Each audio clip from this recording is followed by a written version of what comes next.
Ay, Rubí se va desde media hora antes de que... Ay, vamos, porque yo no quiero mañana. Sí, también me da 10. No. A las 4 voy a ir. No, a las 7. No, es a las 6 la misa. Ey, a que me hagas. Lo que querías, ¿no? Me la cierro. Ajá. Sale pues. Ay. Nada más. A esto. Y también te dejamos. Sí.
Bueno, ¿sí pueden ver la pantalla?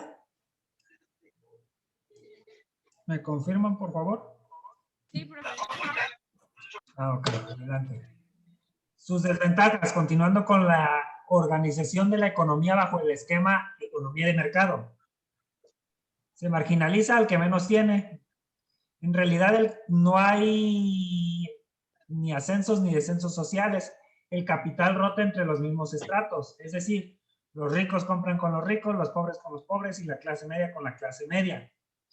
Y hay poca consideración o conciencia sobre el efecto medioambiental de las acciones requeridas para llevar esta economía. Esa es una de las características. Resumiendo, entonces tenemos que la organización de la economía se puede basar en 4 grandes apartados. La organización de la economía de manera tradicional, la organización de la economía de manera autoritaria, también llamada de mando o planificada, la organización de la economía a través de la economía de mercado y la mixta, que es la combinación de todas estas. La organización tradicional es la que se hereda, generalmente es por costumbres y tradiciones, suelen ser sociedades autosustentables, aunque está en peligro su proceso por la modernización y la automatización de todos estos procedimientos. En la autoritario de mando, generalmente el gobierno interviene en todo y el gobierno es quien decide todo. Cómo vives, cuánto vas a ganar, qué servicios vas a tener, qué vas a producir, cómo vas a producir, cuánto vas a producir, a quién le vas a producir. Vas a tener tus servicios básicos garantizados, tales como salud, educación y vivienda, aunque es muy difícil que accedas tú a hacer un capital o una riqueza propia como tal, puesto que la mayor parte de los servicios los ofrece el Estado y no hay forma de que tú lleves a cabo un negocio lucrativo, o es muy complicado que lo lleves a cabo. En la economía de mercado se dejan de todas estas cosas. El Estado simplemente está para supervisar. De forma muy extraordinaria interviene, siendo más para llevar a cabo ya sea políticas intervencionistas o proteccionistas cuando vean que se está asomando una crisis, pero de ahí en más permite que todo fluya y que sean los compradores y los vendedores, la oferta y demanda, la que determine el precio de las cosas y los bienes. Que 1 kilo de huevo, el precio no lo va a fijar el gobierno. Depende cuánta gente produce huevo y cuánta gente demanda huevo, es el precio. Por ello sus fluctuaciones. El ejemplo más claro de fluctuación en los precios lo vemos en las verduras o en las frutas. Si es de temporada tiene un precio, si no es de temporada tiene otro precio, etcétera, etcétera, etcétera. Esos son los grandes rasgos. Ahora, otro gran rasgo de la economía de mercado o cómo esta funciona es cuando las innovaciones tecnológicas. ¿Qué es lo que sucede? De repente, de hecho ya comentó el compañero, no me acuerdo qué compañero comentó en la sesión pasada, pero nos dio el ejemplo del iPhone, no me acuerdo si fue Guillermo. De repente sale el nuevo iPhone y está carísimo, que hasta pareciera que simplemente los adinerados o las élites pueden acceder a él. Solamente unos cuantos pueden darse ese gusto. Cuando salga el Xbox o el PlayStation y sus precios elevados. Sin embargo, al aumentar la demanda de todos estos productos, surgen nuevos competidores y ya salió el Nintendo, el Wii y toda esa bola de juegos que ni me acuerdo ahorita muy bien. Al haber más competidores, hay más opciones de compra. Al haber más opción de compra, ya recae el poder en el consumidor. De esta forma, generalmente el precio tiende a ir a la baja y así es como se masifica el consumo de estos bienes o servicios. Esa es otra característica más que tiene la economía de mercado. Los puntos principales de una organización de la economía los ven en esta lámina. La producción, cuánto se produce, la distribución, cómo y por qué medios, el consumo, cuánto voy a comprar, la oferta, cuánto les voy a ofrecer, la demanda, la cantidad de personas que solicitan ese producto y el precio. En teoría, todos estos factores son los que fluyen en la economía de mercado y es por eso que el gobierno no fija como tal los precios, sino deja solito ahí que todo fluya. Y eso fue la organización de la economía. Y ya se volvió a trabar esta computadora. Acá.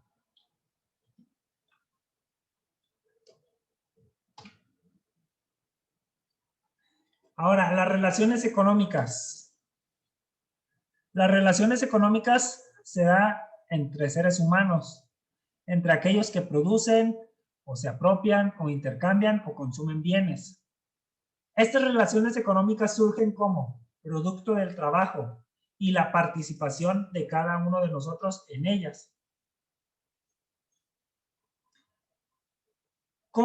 ¿Qué es lo que busca al final una relación económica?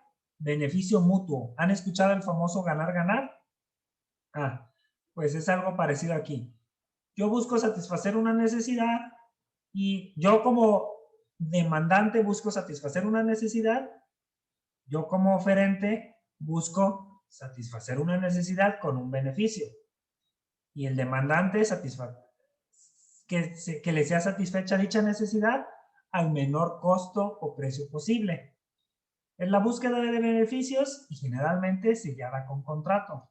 Ese es el concepto de relaciones económicas.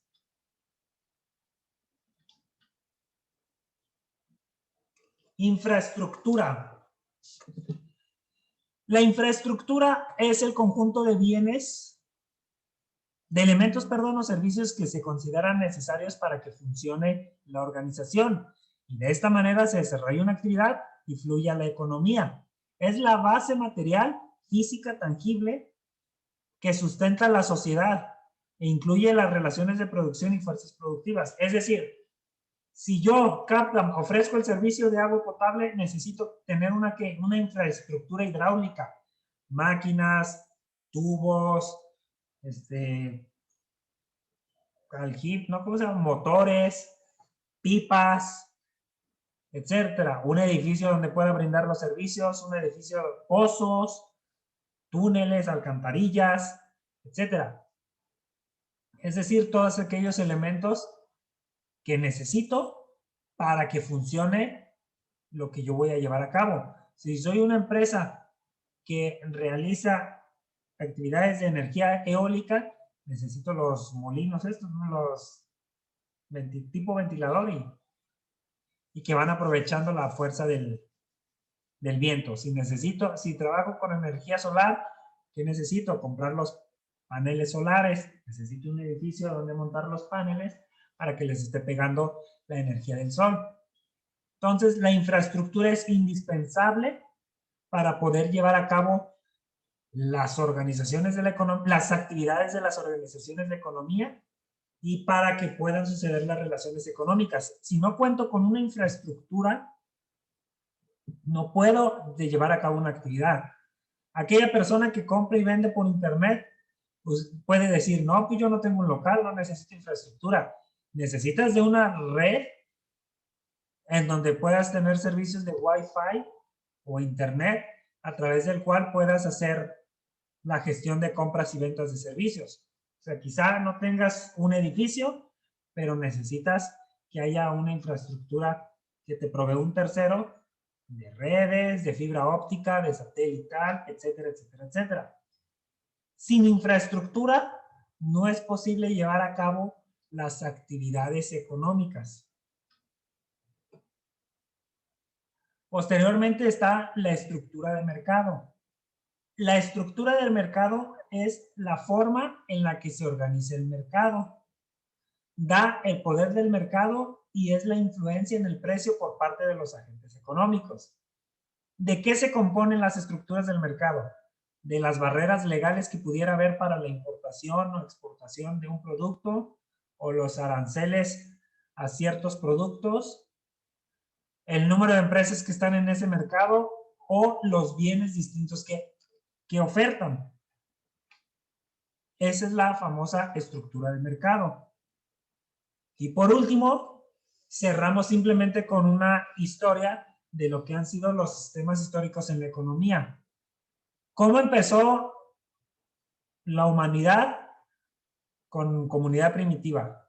Posteriormente, el modo asiático de producción. Luego, ¿qué siguió? El esclavismo, el feudalismo, y ahorita hay varias corrientes como el capitalismo y el socialismo. ¿Quién ha escuchado hablar del modo asiático de producción? Yo no, maestro. Ok. ¿Han escuchado hablar de Karl Marx y el marxismo? Karl Marx Sí, y su corriente filosófica, su corriente teórica del marxismo. sí. Ok, perfecto. Pues, investigando a Karl Marx, él introdujo ese concepto del modo asiático de la producción. Espera tantito porque se me va a activar aquí un audio.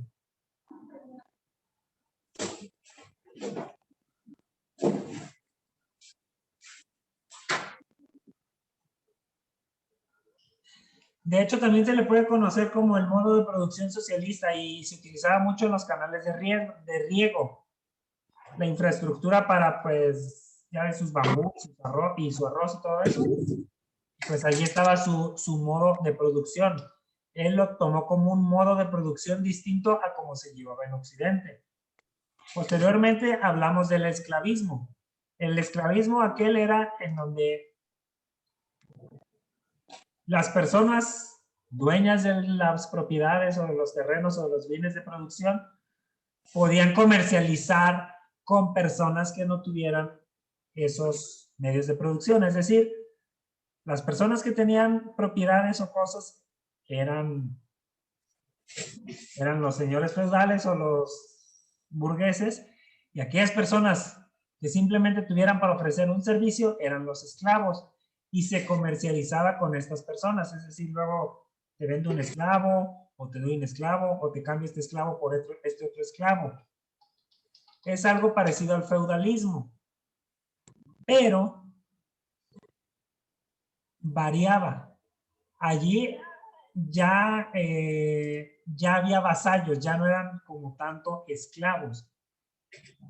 Había vasallos, ya seguían sin poder tener cosas, pero ya no eran tratados como mercancía, sino como trabajadores o servidores de. O sea, la diferencia principal es que en el esclavismo la persona es vista como una mercancía, una forma más de cambio. En el feudalismo ya había siervos y ya había vasallos y ya había señores feudales, pero obviamente ya estas personas pues no eran esclavos como tal. Esa es básicamente la principal diferencia. Todas estas corrientes actuales del capitalismo y el socialismo. ¿Qué propugna el capitalismo y qué propugna el socialismo? Así de rápido.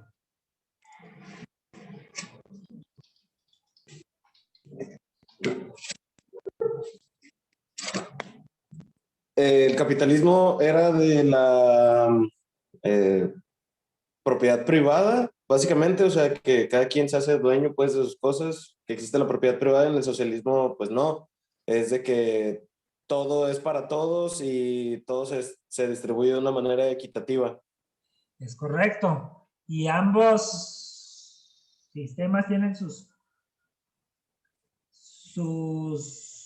detractores y las personas que lo apoyan, y ambos sistemas tienen sus ventajas y sus desventajas.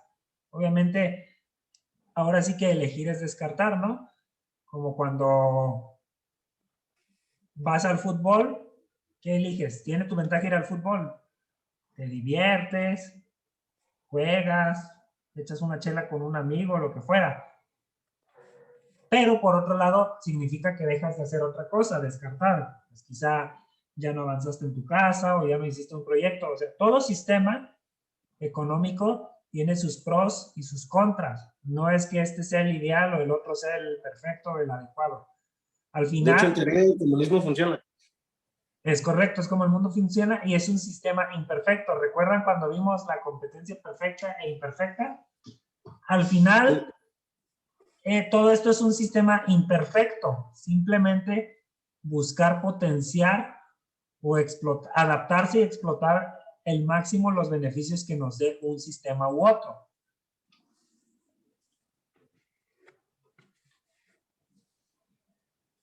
Miren, aquí está el ejemplo de lo que les comentaba sobre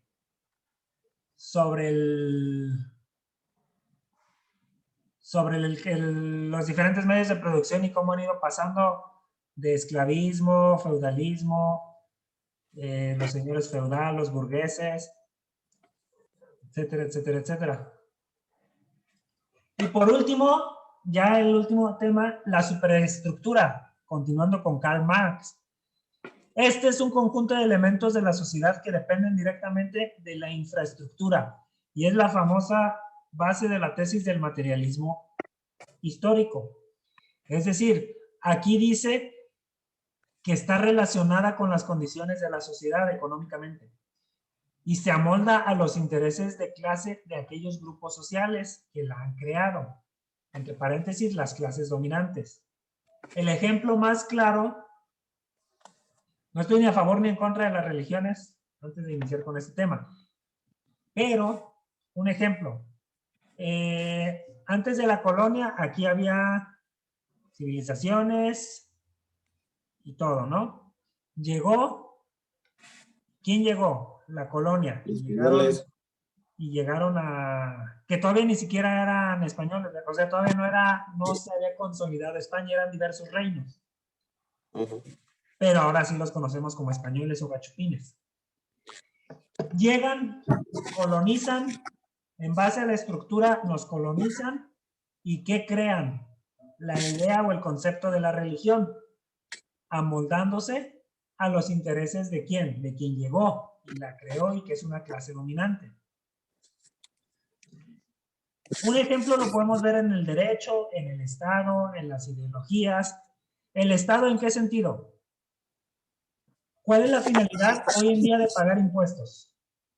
Contribuir al gasto público de forma equitativa y proporcional. ¿Y cuál es el origen de los impuestos? Recuerden, bueno, ya desde antes había tributos, pero yéndonos a la base del Estado y los impuestos en la sociedad actual. Vayámonos al Imperio Romano. ¿Para qué se cobraban los tributos o los impuestos? Para que la clase gobernante fuera y colonizara más territorios y de esta manera los gobernados estuviéramos protegidos. Es decir, de repente surgió una clase que dice, ¿y por qué no simplemente creamos este proyecto de expandirnos, de colonizar otros territorios o hacernos de otras propiedades y proteger a nuestra población? Y se juntan otras personas y dicen, sale, va, perfecto. Pero ¿qué vamos a necesitar? Vamos a necesitar crear toda una infraestructura, vamos a necesitar crear impuestos y tributos para poder financiar esas colonizaciones. Y al final, es por eso que dice que la superestructura se amolda a las clases o a los intereses de las clases que la han creado. La religión o la iglesia se fue por los intereses de quienes lo crearon, las personas que nos colonizaron. La formación de un Estado como protector de las personas que viven en él, ¿de dónde surge? De que a alguien se le ocurrió y dijo, pues, ¿por qué no simplemente vamos, nos expandimos, colonizamos y cuidamos nuestras propiedades, así como agrandar las que ya tenemos? Y así muchas de las ideologías que se han ido creando son en base a la conveniencia de aquellas personas que los crearon. ¿Dudas o comentarios o aportaciones antes de terminar estos 2 minutos? No, maestro. Todo bien. ¿Todo al 100? Ok, en el examen de la próxima semana salen las dudas. Por último, a ver, ¿vino María de Lourdes Camarena? ¿No? ¿Vino Juan Pablo Palacios? ¿No? ¿Vino Luis Fernando Vargas? ¿Vino Julio Salvador Rodríguez Figueroa? ¿Vino César Rodríguez Olivo? Vino Sara Montserrat Amezola. María de los Ángeles Gutiérrez. Raquel Reyes. Silvia Natalí Segura. ¿Nadie? Perfecto. No, ellos no, maestro. Entonces lo dejamos así en esta sesión y nos vemos el próximo fin de semana con sus exposiciones.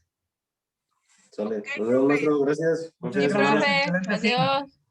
Hasta luego. Todo el mundo hablando. Bye.